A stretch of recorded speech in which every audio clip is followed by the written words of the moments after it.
नमस्कार दोस्तों, मेरा नाम अरुणा है और मैं हरियाणा के पंचकुला जिले के एक छोटे से गांव की रहने वाली हूं। दोस्तों, कभी कभार जीवन में कुछ ऐसे अनसुने और कनकहे हादसे हो जाते हैं जिनकी याद मरते दम तक भी हमारा पीछा नहीं छोड़ती है। ऐसे में हमारे पास उन डरावनी यादों के साए में जीने के अलावा और कोई चारा नहीं होता है, क्योंकि कुछ हादसों की छाप ऐसी होती है जिन्हें हम चाहे कितना ही भुलाने की कोशिश कर लें, लेकिन चाह कर भी उन्हें नहीं भुला पाते। और ऐसा ही एक हादसा मेरे साथ भी हुआ था, जिसके बारे में आज की इस कहानी में मैं आप लोगों को बताने वाली हूं। दरअसल अपने नए घर में से अपने बेटे की शादी अच्छे से करने के बाद हम लोग बहुत ज्यादा खुश थे। तो एक बार ऐसे ही मैं पड़ोस की औरतों से बैठकर बातें कर रही थी कि तभी गाय भैंसों को चारा डालने के लिए मैं उठकर घर के पीछे जो बाड़ा बना हुआ था वहां पर गई, तो मैंने देखा कि भैंसों के पास में एक औरत खड़ी हुई थी। ये देखकर मैंने सोचा शायद नाते रिश्तेदारी या पड़ोस में से ही कोई होगी। शादी वाले घर में वैसे ही बहुत लोग रहते हैं। हालांकि उस वक्त वहां पर लाइट तो जल रही थी, लेकिन फिर भी इतना ज्यादा उजाला नहीं था। पर फिर भी जब मैं भैंसों को ढालने वाला चारा लेकर जब उसकी तरफ गई तो मैं उसकी तरफ देखते हुए बोली, कौन हो आप? लेकिन मेरे ऐसा कहने पर भी उस औरत ने कोई जवाब नहीं दिया। ये देखकर मुझे थोड़ी हैरानी हुई, लेकिन तभी वो पीछे की तरफ मुड़कर मेरी ओर आने लगी थी। ये देखकर मैं हैरान रह गई, क्योंकि उसने घूंघट किया हुआ था। तो ऐसे में मुझे समझ नहीं आ रहा था कि ये कौन है। और जब वो मेरे पास आने लगी तो मुझे अजीब सी भयंकर बदबू महसूस होने लगी। और मेरे पास आते ही जैसे ही उसने अपना घूंघट हटाया तो उसका वो भयानक चेहरा देखकर डर के मारे मेरी चीख निकल गई थी, क्योंकि उस वक्त मेरी आंखों के सामने वो जो औरत थी वो बहुत ही डरावनी थी।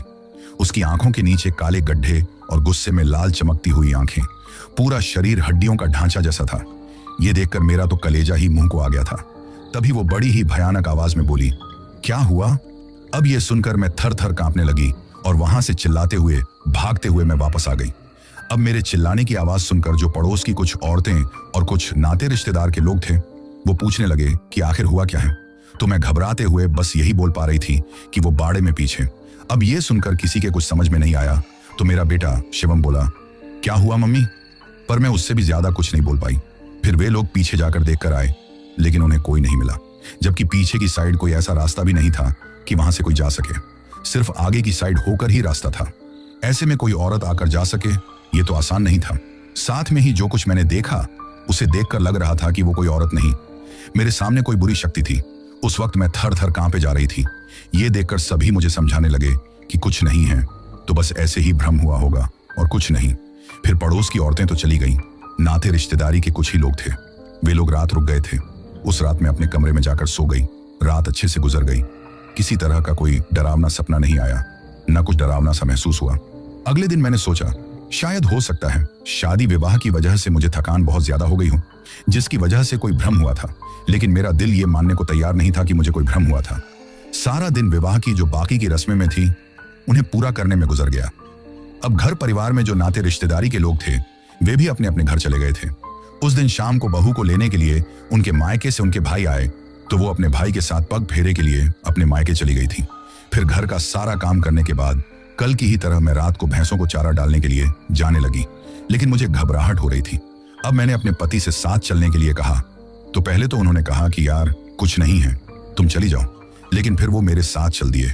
वहां भैंसों को चारा डालकर जब हम लोग वापस आने लगे तो जो घर का जो बाहर आंगन का गेट था वहां पर वही औरत मुझे खड़ी हुई दिखाई दी, जो अजीब तरीके से मेरी तरफ देखकर मुस्कुराते जा रही थी।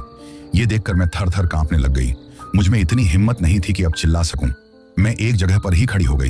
ये देखकर मेरा पति बोला, क्या हुआ? तो मैं घबराते हुए उस तरफ इशारा किया। अब भी वो औरत अजीब तरीके से मुस्कुराते हुए मुझे दिखाई दे रही थी, लेकिन जैसे मेरे पति को दिखाई नहीं दे रही थी। ऐसे में वो मेरा हाथ पकड़कर बोला, कुछ नहीं है, चलो यहां से, और मुझे हाथ पकड़कर घर के अंदर लेकर आ गया।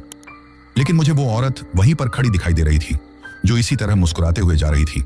अब मैं आकर अपने पति के पास बेड पर सो गई थी, लेकिन घबराहट की वजह से नींद नहीं आ रही थी, तो बड़ी मुश्किल से मैं सोने की कोशिश करने लगी। वैसे शादी विवाह में बहुत ज्यादा थकान हो गई थी, तो ऐसे में फिर नींद आ गई और मैं सो गई। आधी रात का वक्त था कि तभी मेरे कानों में किसी के भयानक रूप से हंसने की आवाज सुनाई देने लगी। हड़बड़ाते हुए मेरी नींद खुल गई। मैंने अपने कमरे में देखा, लेकिन वहां तो कुछ नहीं था।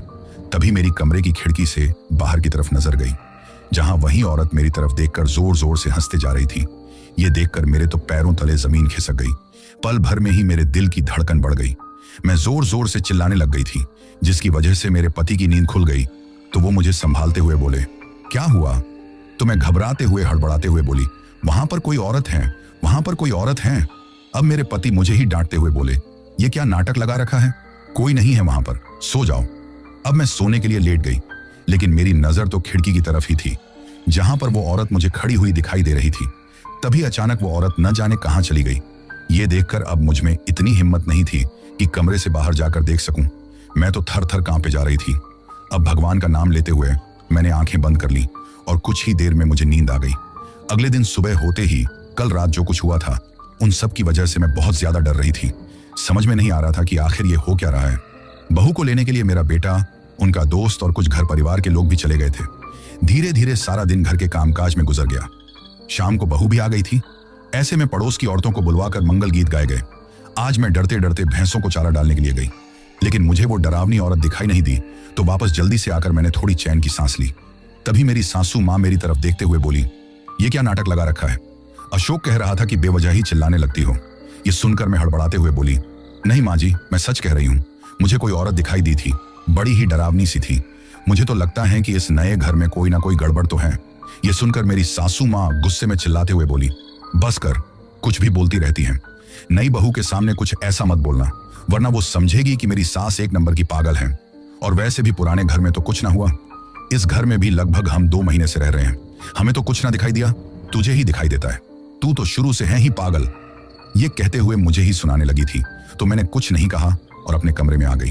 फिर जब सब घर वाले सो गए तो मैं भी अपने कमरे में बेड पर लेटी हुई थी, लेकिन घबराहट की वजह से नींद नहीं आ रही थी। वैसे मैं आपको बता दूं, मेरे ससुराल वाले, उनकी आर्थिक स्थिति वैसे ठीक ठाक है। मेरे सास ससुर, मेरे पति अशोक और मेरा बेटा शिवम, जिसकी अभी शादी हुई है, ये लोग ही हमारे परिवार में हैं। शिवम की शादी से पहले हम लोग गांव के बीचों बीच हमारा एक मकान बना हुआ था, जिसमें रहते थे, लेकिन वहां पर हमारे पड़ोसियों से हमारे बिल्कुल नहीं बनती थी। आए दिन लड़ाई झगड़ा होता था और वैसे भी हमारी अच्छी खासी जमीन जायदाद थी। मेरा बेटा अशोक, मेरे पति दोनों ही खेती किसानी का काम करते थे।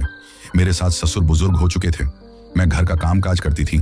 अब रोज रोज की लड़ाई झगड़ों से फिर परेशान होकर हम लोगों ने जहां पर हमारी खेती बाड़ी थी, गांव से बाहर की साइड, वहीं पर अपना नया घर बना लिया, जहां पर गांव के कुछ और लोगों के भी कुछ कुछ दूरी पर मकान बने हुए थे। जब हमारा नया मकान बनकर बिल्कुल कंप्लीट हो गया तो हम लोग आकर वहीं पर रहने लग गए, क्योंकि शिवम का रिश्ता भी तय हो गया था और हम सब चाहते थे कि उनका विवाह अपने नए घर से ही हो।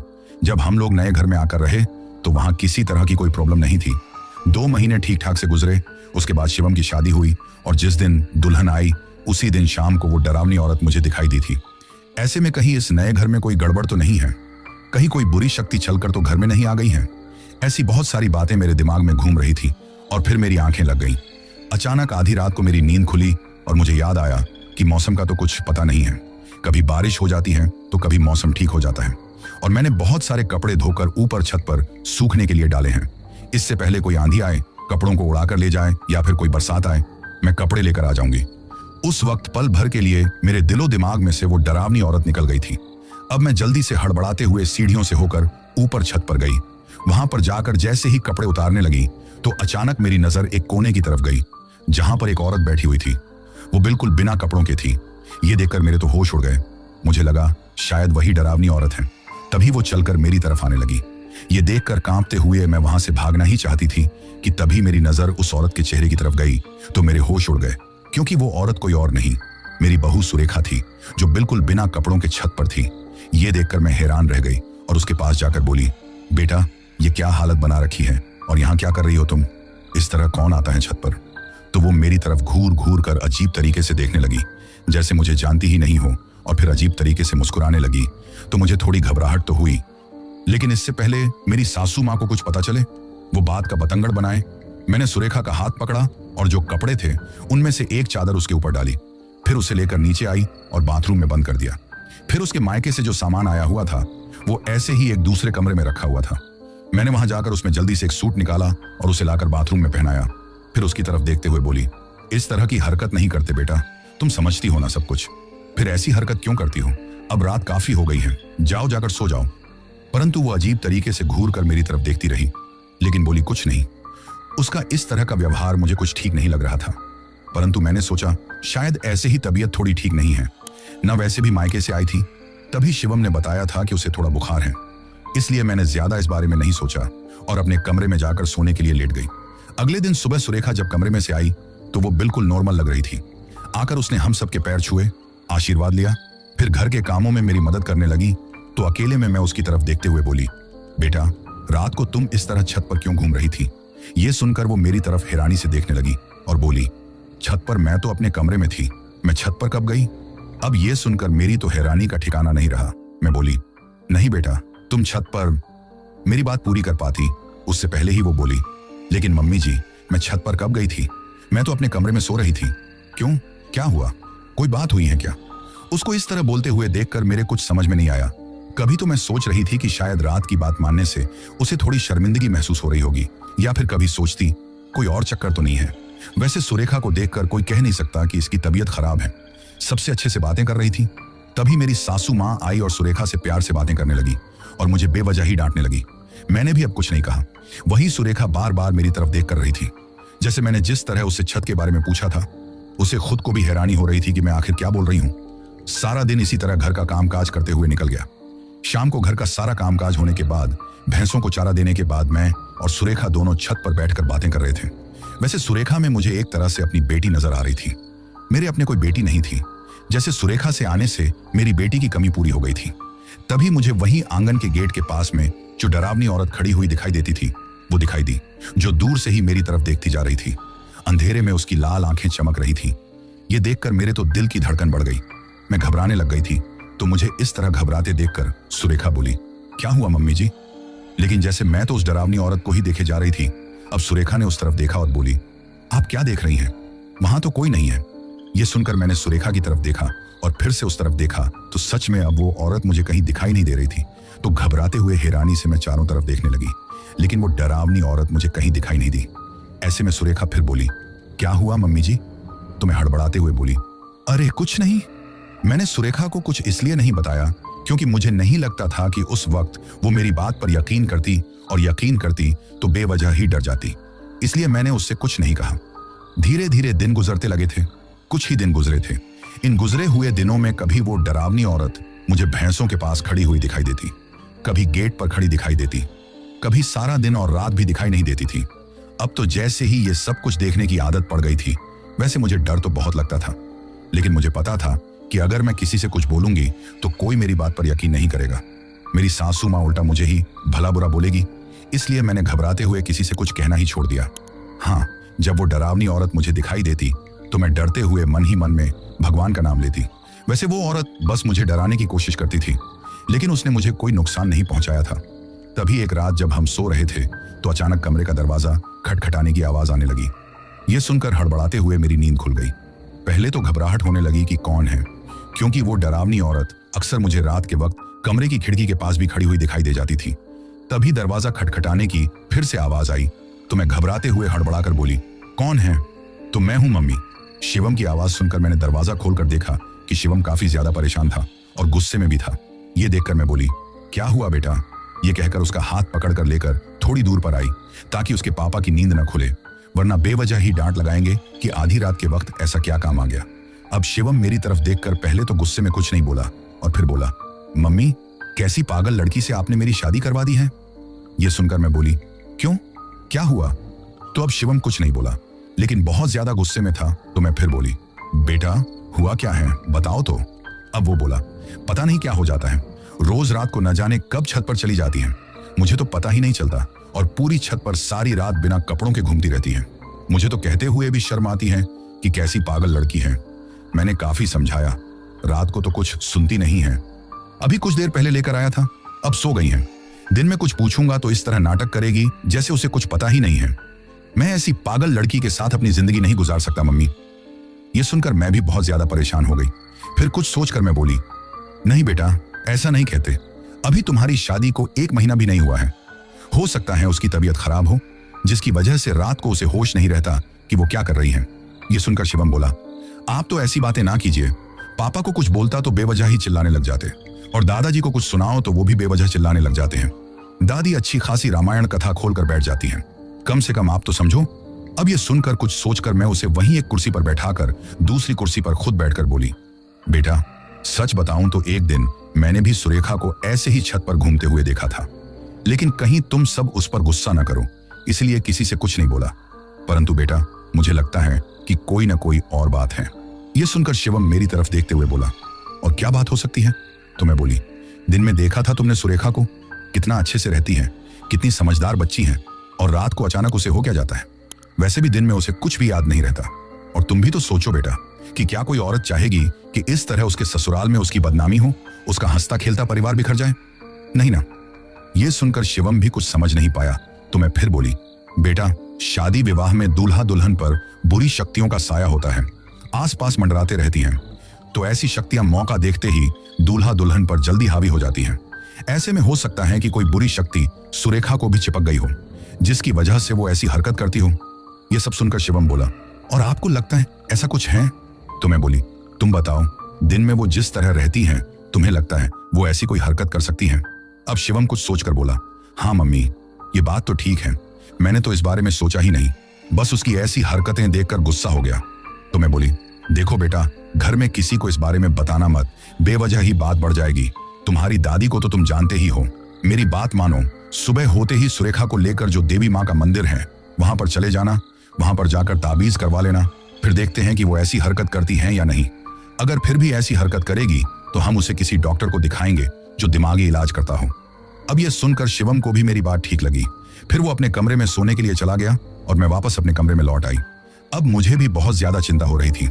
कभी सोचती कि ये जो कोई डरावनी औरत घर में घूमती है, कहीं सुरेखा के साथ जो कुछ हो रहा है उसके पीछे ये तो नहीं है, क्योंकि शादी से पहले तो ये डरावनी औरत मुझे दिखाई नहीं देती।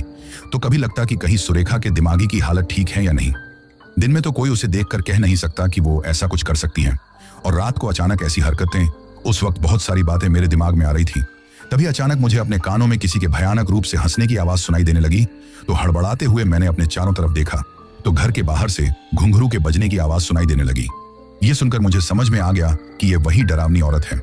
ऐसे में घबराते हुए मैं सोने के लिए लेट गई और भगवान को याद करके आंखें बंद करके मन ही मन में डरते हुए भगवान का नाम ले रही थी। कुछ देर बाद में आवाज आना बिल्कुल बंद हो गई तो मैं सोने की कोशिश करने लगी और फिर मुझे नींद आ गई थी। अगले दिन सुबह होते ही शिवम ने मुझे भी देवी माँ के मंदिर चलने के लिए कहा।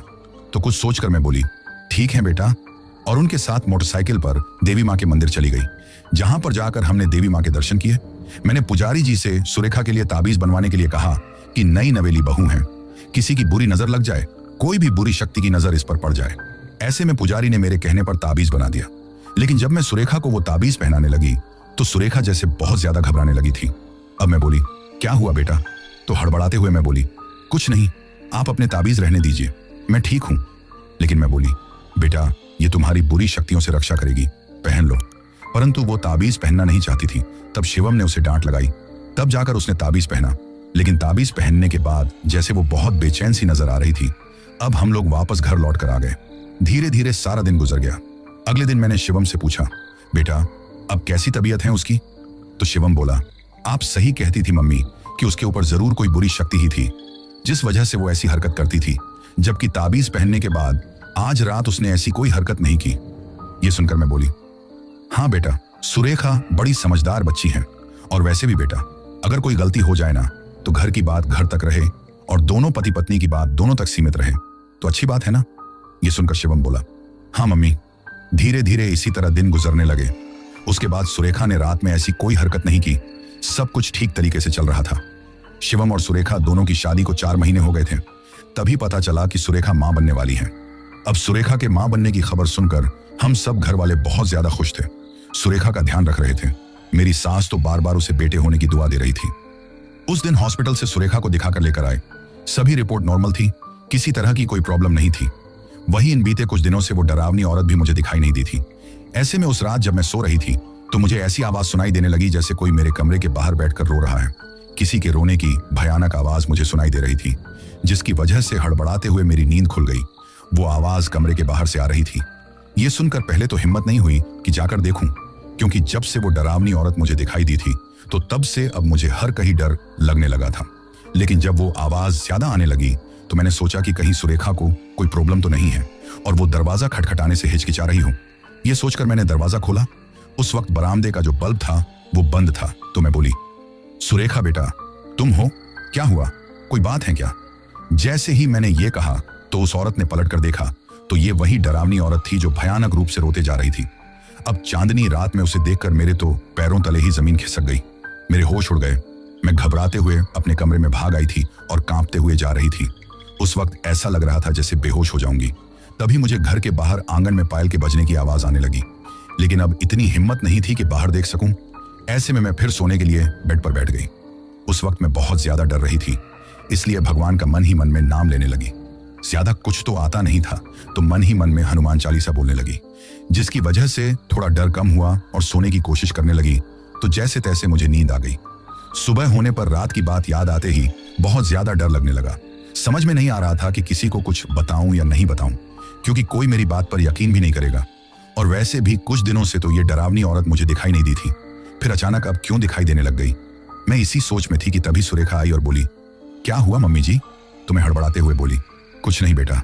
और फिर उससे बातें करने लग गई थी। सारा दिन इसी तरह गुजर गया था।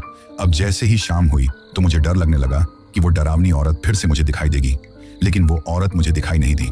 अगले दिन सोचा कि आज रात को दिखाई देगी, लेकिन उस रात भी वो डरावनी औरत मुझे दिखाई नहीं दी। इसी तरह धीरे धीरे दिन गुजरने लगे। उसके बाद वो डरावनी औरत मुझे दिखाई नहीं दी। ये देखकर थोड़ी तसल्ली तो थी, लेकिन मन में घबराहट थी कि पता नहीं वो कब मुझे दिखाई दे जाए। हे भगवान, ये मेरे साथ क्या हो रहा है?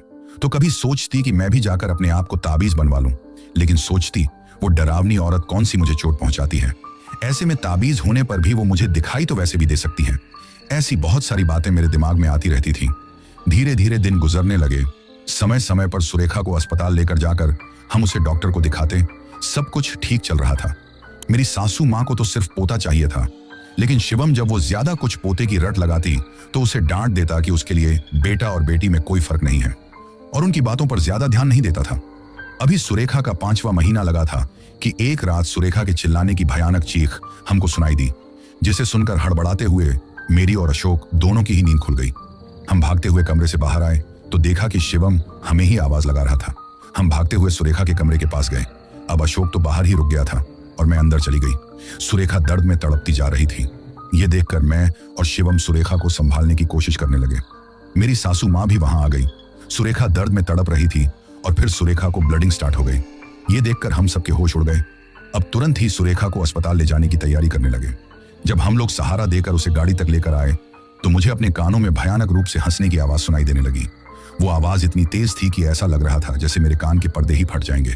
तो हड़बड़ाते हुए मैंने अपने पीछे देखा तो वही डरावनी औरत मुझे खड़ी हुई दिखाई दी, जिसके हाथ में एक छोटा सा अजन्मा बच्चा था और वो उसे दोनों हाथों से बुरी तरह नोच रही थी, जिससे उसके हाथों से खून टपकता जा रहा था। ये देखकर मैं थर थर कांपने लग गई तो वो डरावनी औरत गुस्से में घूरते हुए उस बच्चे को बुरी तरह हाथों से नोचने लगी। मुझे इस तरह देखते देखकर मेरी सासू माँ गुस्से में चिल्लाते हुए बोली, वहां पर क्यों खड़ी हो? यहाँ सुरेखा बेटी दर्द से तड़प रही है और तू कहाँ खो गई? तो मैं घबराते हुए कुछ न बोली और जाकर सुरेखा को संभाला। अब हम लोग गाड़ी में उसे लेकर हॉस्पिटल जाने के लिए रवाना हुए तो वो औरत उसी जगह पर खड़ी हुई मुझे दिखाई दे रही थी। फिर अस्पताल में तुरंत जाकर ही सुरेखा को दिखाया तो पता चला कि उसका बच्चा इस दुनिया में नहीं रहा। ये सुनकर हम सबको काफी तकलीफ हुई, लेकिन आखिर क्या कर सकते थे। मेरी सासू माँ मुझे डांटे जा रही थी कि मैंने सुरेखा का अच्छे से ध्यान नहीं रखा, लेकिन मुझे बार बार वही डरावनी औरत याद आ रही थी जो सुरेखा के बच्चे को दोनों हाथों से नोच रही थी। उस वक्त डॉक्टर से ही पता चला था कि जो बच्चा सुरेखा के पेट में खत्म हुआ है वो लड़का था। अब तो मेरी सासू माँ का रोना धोना और भी ज्यादा स्टार्ट हो गया। कहने लगी, बेटी होती तो क्लेश कटता, लेकिन बेटा था। अब हम लोग उसे समझाने लगे, लेकिन वो किसी की कहाँ सुनने वाली थी। फिर 2 दिन तक सुरेखा को अस्पताल में रखा गया। उसके बाद हम लोग उसे घर लेकर आ गए थे। उस रात जब मैं अपने कमरे में सो रही थी तो मुझे उस औरत के घुंघरुओं के बजने की आवाज अपने कमरे में सुनाई देने लगी, जिसकी वजह से हड़बड़ाते हुए मेरी नींद खुल गई। मैंने देखा तो वही डरावनी औरत मेरे बेड के बिल्कुल पास में खड़ी हुई थी। उसे अपने इतने करीब देखकर मैं तो थर थर कांपने लग गई। मैं कुछ बोलती उससे पहले ही वो जमीन पर बैठ गई और मेरी तरफ अजीब तरीके से घूर कर देखते हुए बोली, कोई नहीं बच पाएगा, कोई नहीं, इस घर में कोई किलकारी नहीं गूंजेगी। ये कहकर जोर जोर से हंसने लगी और फिर वापस जाने लगी। तो घबराते हुए मैं चिल्लाने लग गई। मेरे चिल्लाने की आवाज सुनकर अशोक की नींद खुल गई। अब मेरी बात सुनने से पहले ही वो मुझे डांटने लगा कि एक तो वैसे ही वे लोग परेशान हैं और ऊपर से मैं बेवजह ही कोई ना कोई नाटक करती रहती हूँ। अब घबराते हुए मैंने उसे सारी बात बताई, लेकिन अशोक मेरी बात पर कोई ध्यान देना ही नहीं चाहता था, इसलिए करवट बदलकर सो गया। अगले दिन शिवम ने मुझे बताया, मम्मी रात को सुरेखा पहले की तरह ही हरकत करने लगी है, क्योंकि ये जो सब कुछ हुआ है ना, इससे वो ताबीज अपवित्र हो गया है, जिसकी वजह से शायद इन सब का असर नहीं रहा है। ये सुनकर अब मैं भी परेशान हो गई। अब मैं अपनी सासू माँ के पास गई। उन्हें सुरेखा के बारे में तो कुछ नहीं बताया, लेकिन रात को जो डरावनी औरत मुझे दिखाई दी थी उसकी बातें वो सारी बात बताई। मेरी सासू माँ जो मेरी बातों पर यकीन नहीं करती थी, जब मैंने उन्हें बताया कि वो डरावनी औरत बार बार कह रही थी कि वो इस घर में कोई किलकारी नहीं गूंजने देगी, तो ये सुनकर मेरी सासू माँ भी काफी ज्यादा परेशान हो गई। उन्होंने मेरे ससुर जी को इस बारे में बताया। फिर उन लोगों ने इस बारे में कहीं पंडित जी से बातें की और फिर शुभ मुहूर्त के हिसाब से एक दिन घर में रामायण पाठ करवाया। उसके बाद में जो डरावनी औरत थी ना, वो मुझे दिखाई नहीं दी और वही मैंने पंडित जी से बोलकर सुरेखा के लिए फिर से ताबीज बनवा दिया, जिसकी वजह से सुरेखा ने भी ऐसी हरकत करना छोड़ दिया था। लेकिन मैं इन सब की वजह से बहुत ज्यादा परेशान थी। धीरे धीरे दिन गुजरने लगे। इन सब में 6 महीने हुए थे कि फिर से पता चला कि सुरेखा फिर से मां बनने वाली है। ये सुनकर हम लोगों को खुशी तो हुई, लेकिन साथ में घबराहट भी होने लगी कि पिछली बार जो कुछ हुआ वो फिर से ना हो। मुझे तो उस डरावने औरत की ही बात बार बार याद आ रही थी, जिसने कहा था कि वो इस घर में कभी किलकारी नहीं गूंजने देगी। परंतु ये सोचकर अपने आप को तसल्ली भी देती कि नहीं, अब ऐसा कुछ नहीं होगा, क्योंकि घर में रामायण पाठ होने के बाद वो डरावनी औरत मुझे दिखाई नहीं दी है। इसी तरह दिन गुजरने लगे और फिर से सुरेखा का 5वां महीना लगा और एक रात वही सुरेखा के चिल्लाने की आवाज और वही सब कुछ हुआ जो पहले हुआ था। और जब हम हॉस्पिटल उसे ले जाने लगे ना, तो वही औरत मुझे गाड़ी के पास खड़ी हुई दिखाई थी, जिसके दोनों हाथ खून से सने हुए थे। अब मैं घबराते हुए, चिल्लाते हुए, हड़बड़ाते हुए बोली, वो औरत ये रही। उस वक्त मेरी बात सुनकर मेरी सासू माँ बोली, क्या हुआ? तो मैंने घबराते हुए उन्हें सारी बात बताई, लेकिन अभी सुरेखा की तबीयत ठीक नहीं थी, इसलिए हम लोग उसे लेकर तुरंत ही अस्पताल चले गए। लेकिन मेरी बातें सुनकर अब मेरी सास भी परेशान हो गई थी और ये जो कुछ हुआ था ना, इन सब की वजह से सुरेखा बहुत ज्यादा कमजोर हो गई। अब मेरी सासू माँ ने मेरे ससुर जी से, पति से इस बारे में बातें की। वैसे मुझे तो वे लोग कुछ बताते नहीं थे कि आखिर क्या करना चाहते हैं, क्या बातें हो रही हैं। लेकिन फिर एक तांत्रिक घर में आया, जिन्होंने घर में कुछ तंत्र मंत्र किया और उसके बाद चला गया। इन सब का असर यह हुआ कि फिर वो डरावनी औरत दिखाई नहीं दी। लेकिन इन सब की वजह से मेरे मन में, दिलों दिमाग में बहुत ज्यादा डर बैठ गया था। शायद मेरी सासू माँ, मेरे ससुर जी, अशोक, सब लोग भी इस बात की वजह से परेशान थे। वे लोग बस कहते नहीं थे। वैसे उस डरावनी औरत के बारे में सुरेखा को मैंने इस बारे में कुछ नहीं बताया था। न किसी ने बताया था कि कैसे उसका मिसकैरेज होने से पहले और बाद में वो डरावनी औरत मुझे दिखाई देती है, क्योंकि मैं नहीं चाहती थी कि सुरेखा इन सब की वजह से घबरा जाए। धीरे धीरे दिन गुजरने लगे। जब 1.5 साल हो गया तो फिर से पता चला कि सुरेखा मां बनने वाली है। लेकिन इस बार हम लोगों को खुशी नहीं हुई, क्योंकि डर लग रहा था कि जो पिछली बार जो 2 बार हुआ है वो इस बार ना हो। वही सुरेखा भी बहुत ज्यादा डर रही थी, रो रही थी। अब शिवम ने फैसला ले लिया था कि अगर इस बार भी वही सब कुछ हुआ ना, तो उसे कोई बच्चा नहीं चाहिए। वो अपनी पत्नी को और तकलीफ नहीं देख सकता। हम लोगों ने उसे समझाया कि अब ऐसा कुछ नहीं होगा। जब हमें यह पता चला था कि सुरेखा मां बनने वाली है, उसे हॉस्पिटल दिखाकर लेकर आए। सब कुछ नॉर्मल था, बस डॉक्टर ने बेड रेस्ट के लिए बोल दिया ताकि फिर आगे जाकर कोई प्रॉब्लम ना आए। वैसे तो जब पिछली बार सुरेखा का मिसकैरेज हुआ था ना, उस वक्त डॉक्टर ने 1 साल तक उसे मां नहीं बनने की सलाह दी थी। लेकिन मेरी सासू मां आए दिन बस बच्चे की रट लगाए रहती थी, जबकि मैं तो चाहती थी कि जब वो शारीरिक और मानसिक रूप से मां बनने के लिए तैयार हो और इससे पहले वो डरावनी औरत उससे हमेशा के लिए हमारा पीछा छूट जाए, तब जाकर वो प्रेग्नेंट हो। लेकिन मेरी सासू मां ने तो जैसे सब कुछ जानते हुए भी सुरेखा का जीना हराम कर दिया था। उसे तो सिर्फ बच्चा चाहिए था। ऐसे में 1.5 साल बाद वो प्रेग्नेंट हुई थी। इस बार डॉक्टर का भी कहना था कि समय समय पर चेकअप करवाते रहना, इस बार कुछ भी बच्चे को नहीं होगा।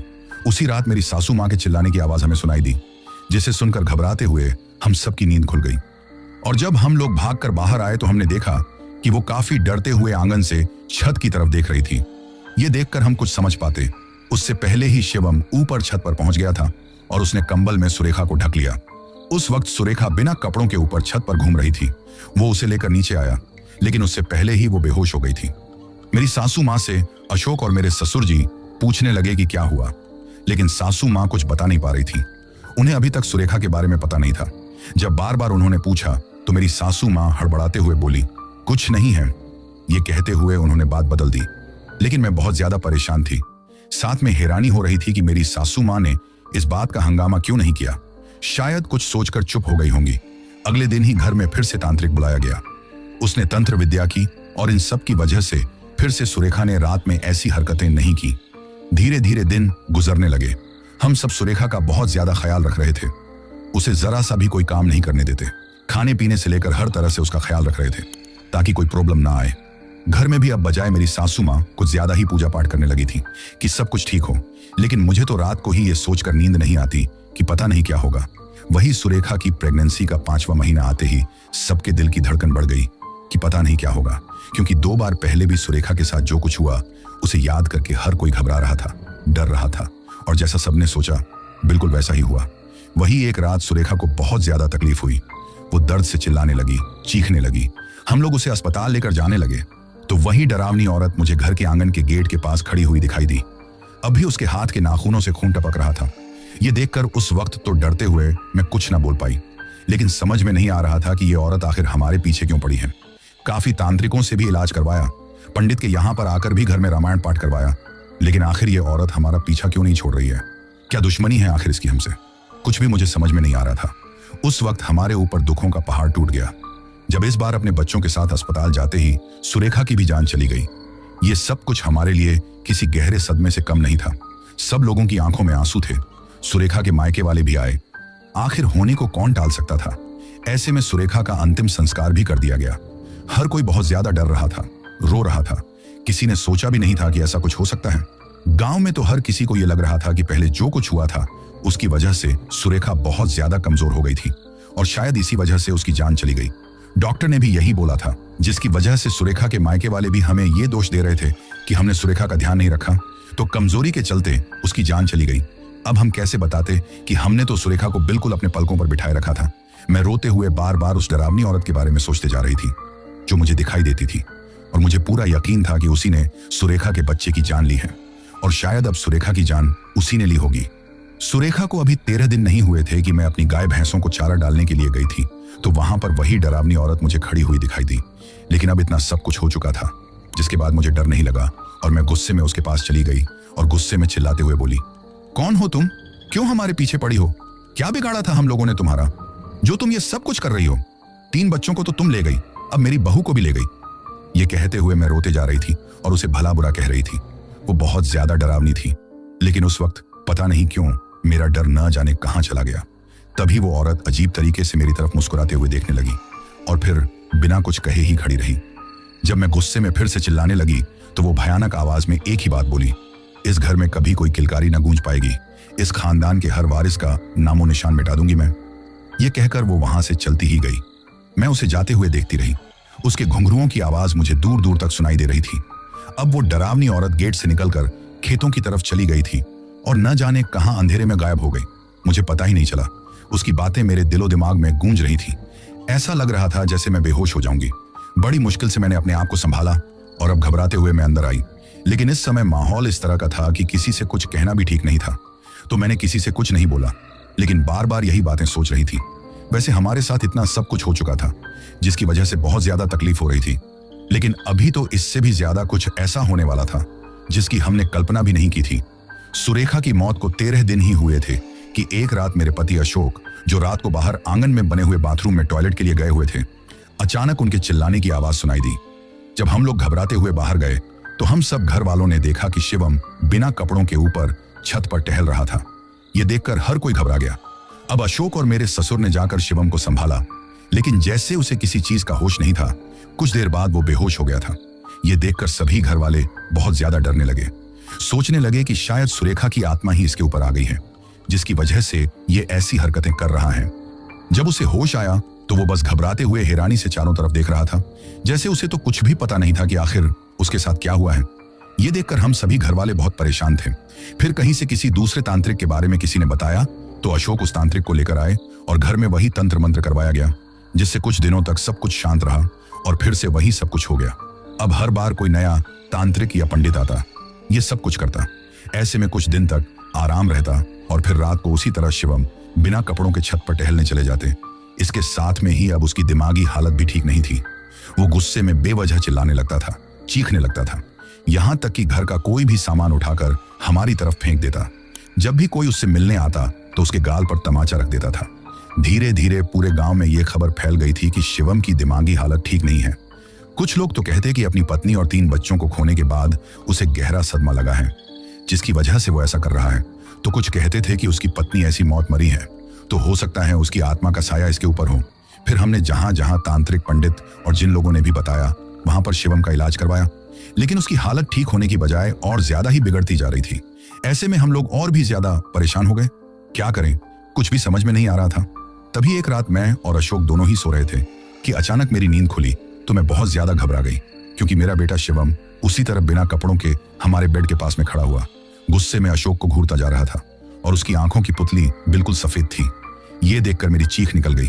तो मेरे चिल्लाने की आवाज सुनकर अशोक ने जैसे ही आंखें खोलकर देखा तो शिवम की हालत देखकर वो भी बहुत ज्यादा घबरा गया और फिर हड़बड़ाते हुए बोला, शिवम बेटा। तभी एक भयानक सी आवाज सुनाई दी जो बड़ी ही डरावनी थी। कुछ नहीं हो पाएगा इस घर में, कभी कोई किलकारी नहीं गूंजेगी, कर्मों का फल मिलकर ही रहेगा इस खानदान में, कोई भी वारिस पैदा नहीं होगा। ये कहकर वो जोर जोर से हंसने लगी। ये देखकर हम लोग बहुत ज्यादा घबरा गए। मेरे तो कुछ समझ में नहीं आ रहा था और अशोक भी बहुत ज्यादा डर रहे थे। वो घबराकर भागते हुए बाहर चले गए। उनके चिल्लाने की आवाज सुनकर मेरे सास ससुर की भी नींद खुल गई। जब उन लोगों ने पूछा कि क्या हुआ तो अशोक कुछ भी नहीं बोल पाया। फिर बड़ी मुश्किल से हमने शिवम के बारे में बताया तो वे लोग हमारे कमरे में आए, लेकिन वहां पर कुछ नहीं था। अब हम लोग शिवम को ढूंढने लगे कि उसकी तबीयत तो पहले ही ठीक नहीं है, कहीं उसने अपने आप को कोई चोट तो नहीं पहुंचा ली। ये सोचकर एक पल के लिए भी हम उसे अकेला नहीं छोड़ना चाहते थे। जब हम ऊपर छत पर गए तो शिवम आगे छज्जे पर इस तरह पैर लटकाते हुए बैठा था कि जरा सी लापरवाही पर नीचे गिर सकता था। ये देखकर हम लोग घबरा गए। तभी तुरंत अशोक ने उसका हाथ पकड़कर उसे पीछे की तरफ खींचा तो शिवम के चेहरे पर एक अजीब सी मुस्कान थी, जिसकी वजह से हम सभी बहुत ज्यादा डर रहे थे। अब मैं तो रोते ही जा रही थी कि हे भगवान, मेरे बेटे को क्या हो गया है, आखिर ये हो क्या रहा है। कुछ भी मेरे समझ में नहीं आ रहा था। अगले दिन सुबह होते ही मेरे ससुर जी और अशोक दोनों ही इस बारे में बातें कर रहे थे। हम सब लोग काफी निराश भी हो चुके थे, क्योंकि काफी पंडित तांत्रिकों को दिखाने का भी कोई फायदा नहीं हुआ था। तभी मेरी सासू माँ, जो अपने मायके में किसी से बातें कर रही थी, उन्होंने एक अघोरी के बारे में बताया जो इन सब का पता लगा सकता था। वैसे तो अब हम लोग हार चुके थे, लेकिन फिर भी अपने बेटे को बचाने के लिए कुछ भी कर सकते थे। ऐसे में मेरी सासू माँ ने अपने भतीजे से उस अघोरी को लेकर आने के लिए कह दिया, तो वो उसी दिन शाम को उन अघोरी बाबा को लेकर आ गया था। तुरंत ही अघोरी के आते ही घर में उनके पूजा पाठ की व्यवस्था की गई। उन्होंने एक भभूति से घेरा बनाया जिसके भीतर शिवम को बैठने के लिए कहा, लेकिन शिवम बहुत जोर से चिल्ला रहा था, चीख रहा था और वहां से भागने की कोशिश कर रहा था। लेकिन मेरे ससुर जी और अशोक उसे संभालने की कोशिश कर रहे थे। ये देखकर अघोरी ने घूरकर शिवम की तरफ देखा तो शिवम आकर चुपचाप उस घेरे में बैठ गया। अब अघोरी, जिन्होंने ज्यादा वहां पर कोई तंत्र मंत्र का सामान भी नहीं रखा था, उनके हाथ में एक अजीब सी जानवर की खोपड़ी थी।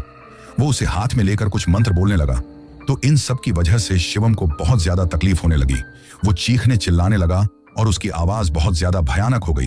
वो गुस्से में कह रहा था, कुछ नहीं कर पाएगा तू, इन्हें तो छोड़ूंगी नहीं, मैं छोड़ूंगी नहीं। ये सुनकर अघोरी बोला, कौन है तू और क्यों इनके पीछे पड़ी हुई है, बता कौन है। तो शिवम जोर जोर से हंसने लगा और फिर गुस्से में चिल्लाते हुए बोला, कर्मों का फल तो भुगतना ही पड़ेगा ना। ये सुनकर अघोरी ने फिर उसे मजबूर कर दिया कि वो बताए कि वो कौन है और ये सब कुछ क्यों कर रही है। अब शिवम ने गुस्से में अशोक और मेरी सास ससुर की तरफ देखा और कहा, मुझसे क्यों पूछते हो अघोरी बाबा, इन लोगों से पूछो कि मैं कौन हूं और कौन नहीं, ये लोग तो मुझे अच्छे से जानते हैं ना। ये सुनकर अघोरी बाबा और हम सब ने उनकी तरफ देखा तो वे लोग हड़बड़ाते हुए कुछ बोल नहीं पा रहे थे। अब अघोरी बाबा बोले, लेकिन मैं तुम्हारे मुंह से सुनना चाहता हूं, तुम कौन हो और क्यों इन लोगों के पीछे पड़ी हुई हो, बताओ कौन हो। तो ये सुनकर शिवम भयानक आवाज में बोला, ठीक है बताता हूं। ये कहते हुए उसके बाद उसने जो कुछ बताया उसे सुनकर तो हम सबके पैरों तले जमीन खिसक गई। दरअसल हुआ यह था कि अशोक से मेरी दूसरी शादी हुई थी। उनकी पहली पत्नी थी जिसका नाम लक्ष्मी था। वो काफी सालों तक मां नहीं बन पाई थी, लेकिन जब वो मां बनने वाली थी तो छठे महीने पर ही उनके बच्चे के साथ उनकी मौत हो गई थी। ये तो सबको बताया गया था, लेकिन असल बात यह थी कि अशोक की मां को सिर्फ बेटा चाहिए था। लक्ष्मी के प्रेग्नेंट होने पर उन्होंने दाई को बुलाकर उसका गर्भपात करवा दिया था। इसके बाद भी लक्ष्मी कई बार प्रेग्नेंट हुई, लेकिन हर बार अशोक की मां ने उसका गर्भपात करवा दिया। इससे लक्ष्मी की सेहत खराब हो गई और उसकी दिमागी हालत भी बिगड़ गई। वो अक्सर बिना कपड़ों के छत पर चली जाती थी, जिसे देखकर पड़ोसी बातें करते थे। घर वाले उसे रस्सी से बांध कर रखते थे। हमेशा मेरे सास ससुर, अशोक, हर कोई उसे बेटा ना पैदा करने का ताना देता था। उसकी जिंदगी नरक से भी बदतर हो गई थी।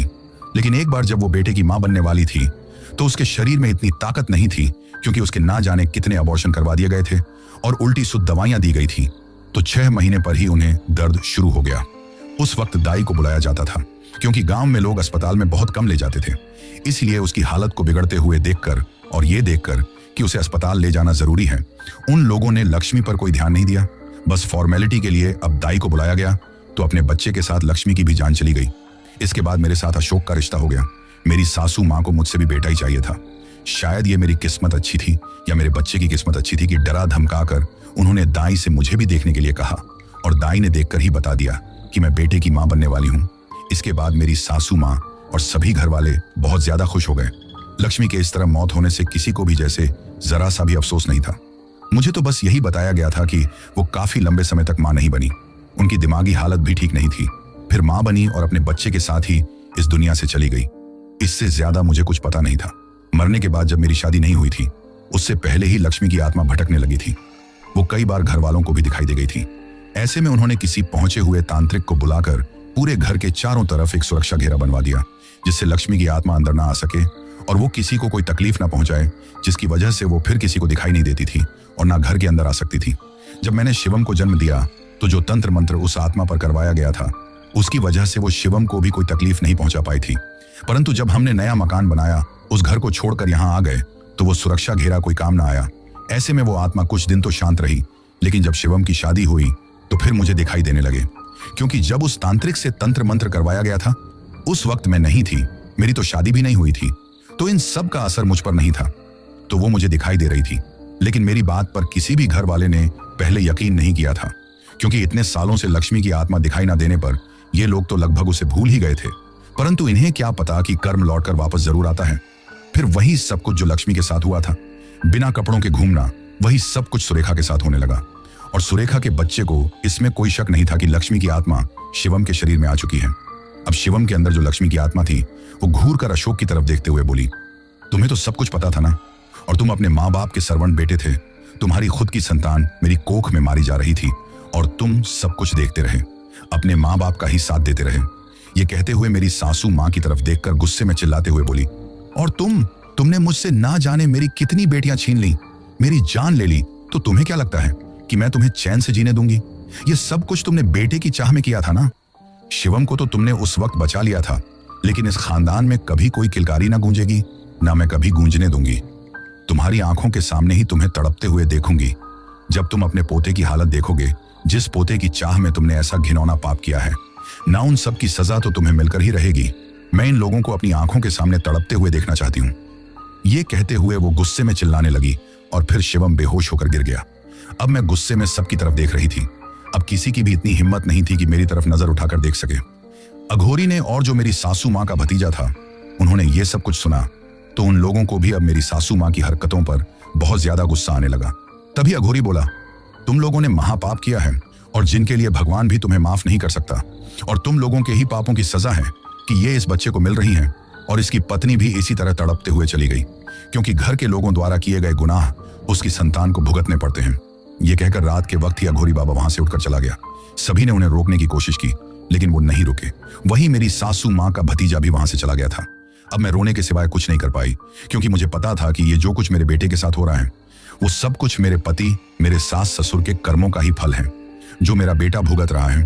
और पता भी था कि अगर कुछ बोलूंगी तो ये लोग फिर भी मुझे ही सुनाएंगे। इसके बाद काफी तांत्रिक पंडित को बुलाया गया। शिवम का इलाज करवाया गया, लेकिन उसकी हालत में कोई सुधार नहीं हुआ। मैंने लक्ष्मी के सामने हाथ जोड़कर अपने बेटे की जिंदगी के लिए भीख मांगी, लेकिन उसने यही कहा कि एक दिन उसने भी अपनी संतान के लिए भीख मांगी थी, परंतु किसी ने उसकी नहीं सुनी। जिस वंश को आगे बढ़ाने के लिए वारिस की चाह में यह सब कुछ किया गया था, उस खानदान का तो वो नामो निशान मिटा देना चाहती है।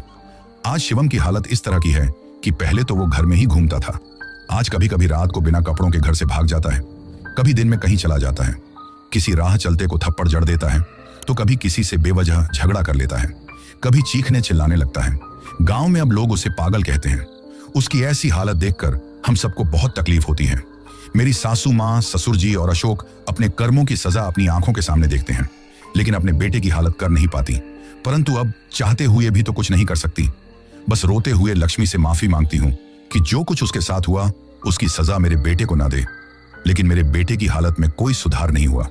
ऐसे में जिस बेटे की चाह में अशोक और उसके माँ बाप ने ये सब कुछ किया, आज वही बेटा इस तरह का है कि उनका सहारा बनने की बजाय उनके ऊपर बोझ बना हुआ है।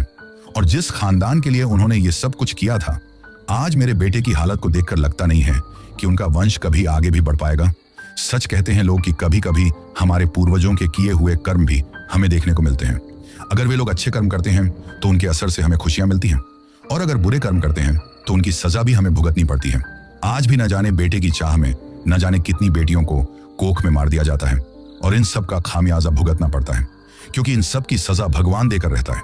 बस लोग अपने कर्मों को नहीं देखते, बस अपने कर्मों की मिली सजा को भगवान की परीक्षा बोल देते हैं। तो दोस्तों, ये थी हमारी आज की कहानी। कहानी आपको कैसी लगी ये आप मुझे कमेंट बॉक्स में कमेंट करके जरूर बताना।